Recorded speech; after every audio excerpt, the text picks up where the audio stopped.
माणसं जिवंत असताना त्यांच्या चुका मनात पकडून, त्यांच्याबद्दल निगेटिव्ह विचार करत त्यांच्याशी आयुष्यभर अबोला धरून ठेवणारे काही महाबाप, घरामध्ये स्वर्ग असावा असा विचार करतात.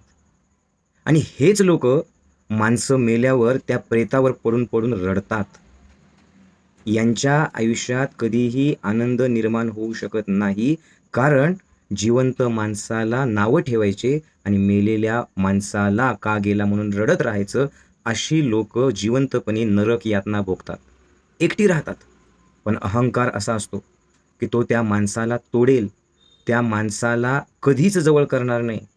पण वाकून, समर्पित होऊन, आपलं समजून कधी माफ करणार नाही. जे लोकं माणसाला जिवंतपणी आपलं समजून माफ करतात, बोलतात, साथ देतात, त्यांच्याच आयुष्यात तो परमेश्वर त्यांना मदत करतो.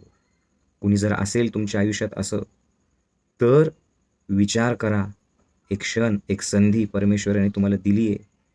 मनातून राग काढून टाका. जिवंत असताना सोबत राहा. नाहीतर तुम्ही सुद्धा असेच एकटे पडाल, लक्षात ठेवा. चूक कोणाची विचार करू नका. बस सुरुवात करा स्वतःपासून. माणसं जिवंत असताना फक्त चांगल्याच गोष्टी लक्षात ठेवा. एकमेकांना गुणदोषांसहित स्वीकारा आणि एकमेकांची साथ द्या. तर तुम्ही माऊलींचे साधक आहात.